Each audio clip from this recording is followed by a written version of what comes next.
Alright, so UFC just announced a major fight in the light heavyweight division. Now, I called for this fight a little while ago after UFC 303 just because I feel like this one was a no-brainer, you know? Both won the title off a certain someone, and now we must choose who the fraudulent champion winner was. Who didn't beat that one fighter, Glover Teixeira, the best way possible, you know? We get to determine who the fraudulent fake champion was. And that matchup is none other than Jamal Hill versus Yuri Prohaska. Man, I'm excited for this one. Right after 303 happened, I was thinking about matchups. Thought about this one. I've talked about it on my live streams. Shameless plug. Check out my live streams. I daily stream type shit. And I daily upload if you want to come around for consistent MMA content, but or just content in general. I post anything I'm passionate about. Shameless plug done.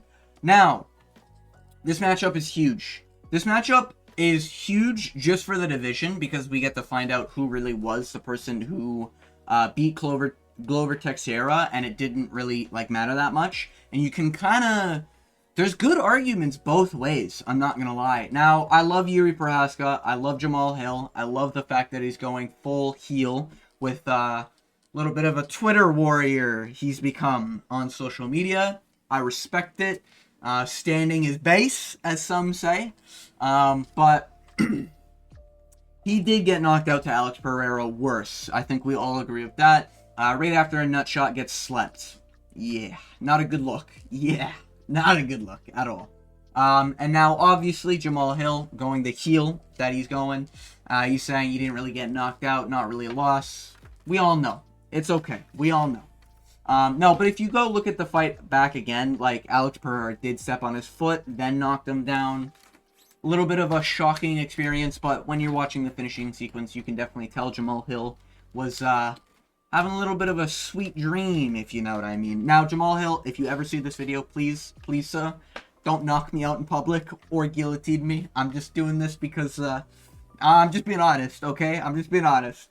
But yeah. Anyways, please don't kill me. Anyways, yeah, Jamal Hill, I got a lot of respect for. He did go on a little bit of a tear, defeated the great Jimmy Crute. To be fair, this was when Jimmy Crute was being talked about as being the next guy for the title. To be fair. His only losses to Paul Craig and Alex Pereira. The Paul Craig one, he literally had his fucking arm snapped in half, and he decided to try to tough it out. Couldn't tough it out. Is what it is. The great Paul Craig, we all know, fraud checking Bo Nickel, should have won that fight. But definitely fraud checked his striking capabilities of Bo Nickel. Beat the great Ovince St. Preux, guys. Something a little interesting that you may not know, the debut for Jamal Hill here was in January of 2020. Yuri Prohaska's debut was actually in July of 2020. So both of these fighters did start in the same year, and both of these fighters win majority by KO. Yuri Prohaska's got a little bit better of a percentage, especially when we look at his record. We got KOs. We got one submission here, but KOs. Yeah, that's a lot of KOs. That's a lot of that's a lot of KOs. That's a lot of KOs. So Yuri Prohaska is definitely dangerous. None of these guys are old, right? Jamal Hill is only slightly older at 33. Yuri Prohaska is 32. This is not a case of these fighters are old. Age is a bitch, you know? Especially when Alex Pereira is sleeping them. They're both the same height at 6'4". I'd actually wager Yuri's probably going to show up maybe a hair taller, but Jamal's a big dude. He definitely looked big in the Pereira fight. A little bit of a gut on him, I will say. Jamal Hill, come on, clean it up, brother. Just saying. But this is a very interesting fight. Great arguments for both. Now, if you go based off the Alex Pereira loss, you could obviously say that Yuri Prohaska will do better, just because Alex Pereira at least took 2 rounds to finish Yuri. Well, a round in 10 minutes in the rematch. But that's obviously looking a little bit better than Alex Pereira knocking him out within the first fighting exchange. Does look pretty bad for Jamal Hill, but I'm using Alex Pereira as kind of like an anomaly here. Alex Pereira is just king. His voodoo magic is too strong. He will knock out anyone that stands in front of him, and if they don't die, they basically are traumatized for the remainder of the career. Looking at you, Jan Blachowicz. Where's your fight there, buddy? I know he's old. It is what it is. But no, I really do like this fight. I love this fight. And I'm going to be honest, there's arguments for both ways. I don't want to see either man lose. If I have to see Yuri Prohaska get up the way he did in Pereira versus Yuri 2, ignore that voice crack. But if he has to get up and he's hugging fucking, I think it was Herb Dean's shoulder, looking like a, oh, it's time for you to retire unk pose. I don't know if I can handle this sport anymore, man. But this is January 18th. Which is something interesting. This is kind of just around the corner, the very beginning of the year. I do think this has Fight of the Year written all over it to set the tone for the year. This will probably be 3 rounds. They could both ask for 5. That would be some samurai warrior type shit, not gonna lie. But this is probably co-main, maybe even the featured fight of 311. Sick fight, though. Arguments for both. My pick is gonna have to be Jamal Hill. Now, I know what you're probably saying. Oh, but Yuri Prohaska, he at least made it to the second round with Pereira. I get that. Oh, well, Jamal Hill's a little overrated. Oh, he knocked out Johnny Walker? Who hasn't at this point? Listen, man, I get it. Okay, I get it.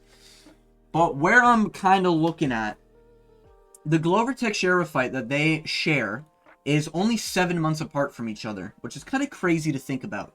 You know, you had Glover Teixeira fight in June 12th, 2022, and then you had Jamal Hill smoke him in January 2023 at the very beginning of the year. And then he obviously went away because of an injury, right? Same thing with Yuri Prohaska. Now, the really interesting thing about this is that when we take a look at Glover Teixeira's fight with Yuri Prohaska, it is quite competitive, and Yuri almost gets knocked out early. Now, Glover Teixeira I've got a lot of respect for, but he's getting... Listen, Yuri's tough as shit. Alexander Rakic had a literally pitch-perfect fight against Yuri Prohaska, and Yuri Prohaska just toughed it out. Only the great Alex Pereira can chin him. That's my true belief. Just because Yuri Prohaska does... I don't think it's that Yuri Prohaska has like a granite chin, and Alex is the only one that can crack it. I think Yuri is one of those guys who has kind of a softer chin, but the way he actually remains not getting knocked out is just by having a great recovery speed on his chin. And I think that's sort of the case. Massive respect, though. He was completely honest in the Alex Pereira first fight when he did get knocked out, and he was like, guys, I was out, you know? So I have a lot of respect for him there. But not only am I concerned for Yuri Prohaska's mental, and I know this is Yuri Prohaska. I am samurai. Yes, good fight, yes. But my problem with Yuri Prohaska is he just got knocked out twice to Alex in round 2. The second time was even worse than the first. This is really bad, mentally speaking here. Now, what I mean by that is I can't imagine almost any fighter saying, oh, I'm going to make another title run, don't you worry. And, like, you just got knocked out twice to Pereira. Now, because Yuri is younger, he is the younger man in this matchup as well, he does have a higher chance of getting the belt again because Pereira will eventually succumb to Father Time and he will retire on top as the greatest combat sport athlete once he knocks out Jones. Of course, this is the timeline I'm predicting. Yeah, you know, just casual stuff. But, no, aside from the mental aspect, I'm trusting Jamal full heel turn going, nah, I didn't really lose that fight, you know? Sean O'Malley had that going into the Cheeto second fight, and he literally made Cheeto look like he doesn't even belong in combat sports. That's hard to do against a guy like Cheeto, who's head kicked Dominic Cruz. You know, I know Cheeto sucks, right? But fundamentally, he is still dangerous. He will still look for an opportunity to fight. He just couldn't fight O'Malley, you know? And you can say, you know, O'Malley's not the champ anymore, whatever the fuck, right? I understand that, but I'm kind of using that as an example here. He is taking the Jamal is taking the O'Malley approach where it's like, nah, I didn't really lose that fight. I didn't really get knocked out. Kind of did. But nah, I didn't really get knocked out, you know? So I kind of trust him to go into the fight much more. I can still be number 1 in light heavyweight. That was a fluke win, and he could probably kind of get people to write it off if he is successful. But Yuri Prohaska got... The problem is, in the Rakic fight, he was losing that fight, got a KO. Great.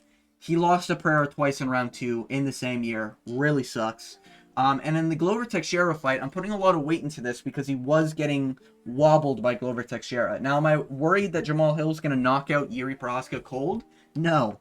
Could he wobble Yuri? Yeah, I'm actually predicting Jamal Hill to get a pretty decent wobbling of Yuri Prohaska somewhere in the second round. I'm predicting this to go to decision, by the way, so have no fear. I don't think Jamal Hill's putting the lights out of Yuri, and I don't think Yuri's going to be able to put the lights out of Jamal here. I do think Jamal's got a great chin. I think he showcased a great fighting ability in the Glover Teixeira fight. Kind of whooped Glover for 4 rounds straight. Arguably should have had a finish based off damage. Didn't happen. Where you can obviously look at the Glover fight with Yuri. Ignore that voice crack. You can look at the voice crack. You can look at the fight with Glover Teixeira and Yuri was able to get the finish. So that's kind of the argument why I see people picking Yuri Prohaska. I get it. He finished Glover. Jamal took him to decision. He is kind of the more dangerous fighter. 26 KOs out of 30 wins is fucking insane. I respect the Yuri pick, but I just think Jamal's going to have the mental edge, and he's got the more consistent performances, you know? And I know that's saying something when you lose to a guy like Paul Craig, but he is smoking everyone else. He smoked Jimmy Crute in the first round. He smoked Johnny Walker in the first round. He smoked Thiago Santos, and I know he's old. I get that, right? But I'm just trying to bring up the fact that, like, he's consistently beating the guys and performing well against the guys he should be, you know? Where Yuri, even his most recent fight being Alexander Rakic, he was losing that fight, you know? And I don't think he needed a finish in the Glover Teixeira fight. I might have to re-look at the fight and maybe look at the scorecards. But he did get the finish, but it was kind of like a Hail Mary finish where Glover just let him get the back, you know? But Jamal Hill, I think he's going to be smart enough to not let that happen. I can't see a world where Jamal's being clinched against the fence and then Yuri somehow sneaking to the back. I see Jamal Hill probably in round 1 just outpacing Yuri Prohaska, because Yuri in recent fights, in his last 3 fights, he is kind of just not doing much in round 1, and that's kind of that's not good in a 3-round fight, you know? I kind of expect Yuri to take the first round off, and a lot of it's going to be classic Yuri, like, yes, good fight, ooh, jab, yes, good, ooh, you leg kick me, ooh, good, brother, yes, good, fight like warrior, samurai. I trust that, right? I trust that from Yuri. I don't think he's going to get knocked out in round 1, but, like, Yuri is kind of looking a little bit chinny. Getting wobbled by Rakic as well is kind of concerning, but Rakic, I actually rate this win. A lot of people take this win away from him now just because of Rakic just getting fraud checked by Magomed Ankalaev, I guess. But, yeah, I do think Yuri's got potential in the division because of the age gap and the sort of longevity of his career. He's definitely been around a lot longer, and his only losses in the UFC are Alex Pereira. That's pretty impressive. Now, he hasn't been in the UFC very long, but, you know, Dominic Reyes aging very well. Volkan Ozdemir aging very well. You know, Glover Teixeira aged fairly well. You know, but like the rest of them, you know, we don't even, yeah, we don't need to do that. But I'm not worried about pressure. I'm not worried about big crowd. I'm not worried about anything like that. I'm only worried about, does Yuri still think he's top level in this division? And this is kind of a short turnaround, you know? He did just fight in June. What would that be? July, August, September, October, November, December. 7 months, eh? Oh, he got knocked out so bad, though. In 7 months? Oh, man. And this is a little bit like what happened with Volk, right? Volkanovski, like I am predicting a decision here, but if this was Volk loses to Islam, you know, this is a little different, obviously, but then he gets a decent win in Yair Rodriguez, and then he loses again, but this time it looks really, really bad. And now I think he is just gonna lose again. You know, I just don't think he has the right mental to be going into a 7th month step up against Jamal Hill. I do think Jamal Hill's still dangerous, and if anything, this early KO, this early KO kind of gave Jamal Hill probably a lot of time to think and train, and you bet your ass Jamal Hill's probably been training grappling. If we're looking at overall well-rounded skill, I think Jamal Hill beats Yuri in almost every category.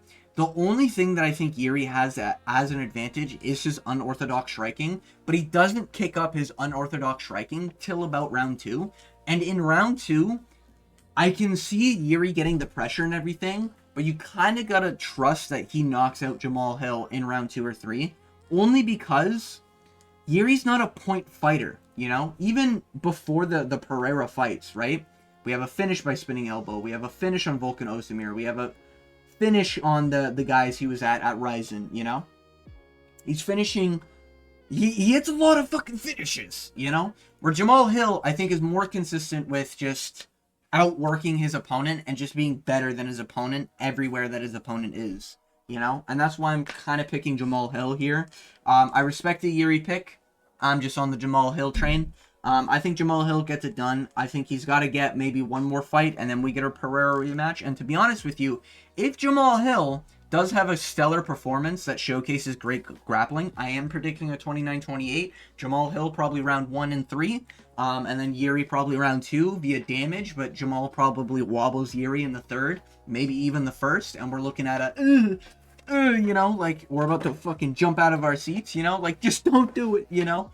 But...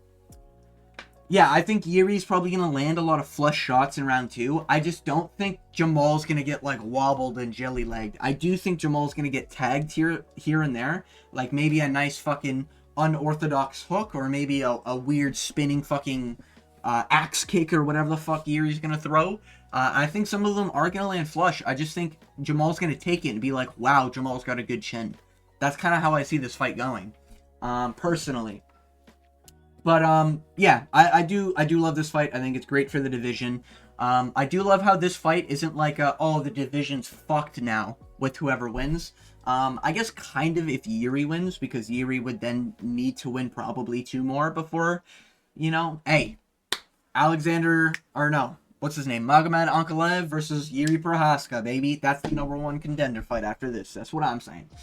If Yuri wins. But if Jamal wins, I could see Jamal just getting a rematch, leapfrogging over Ankalaev. If Jamal showcases great grappling skill, also I think that could be the case. And if Jamal wants to stand and bang with Yuri Prohaska, I think he's just going to be able to out-tough it. That's kind of where I'm seeing this, you know? That's just my personal thoughts. But yeah, with all that being said, I want to thank you for watching. As always, I hope you have a good day.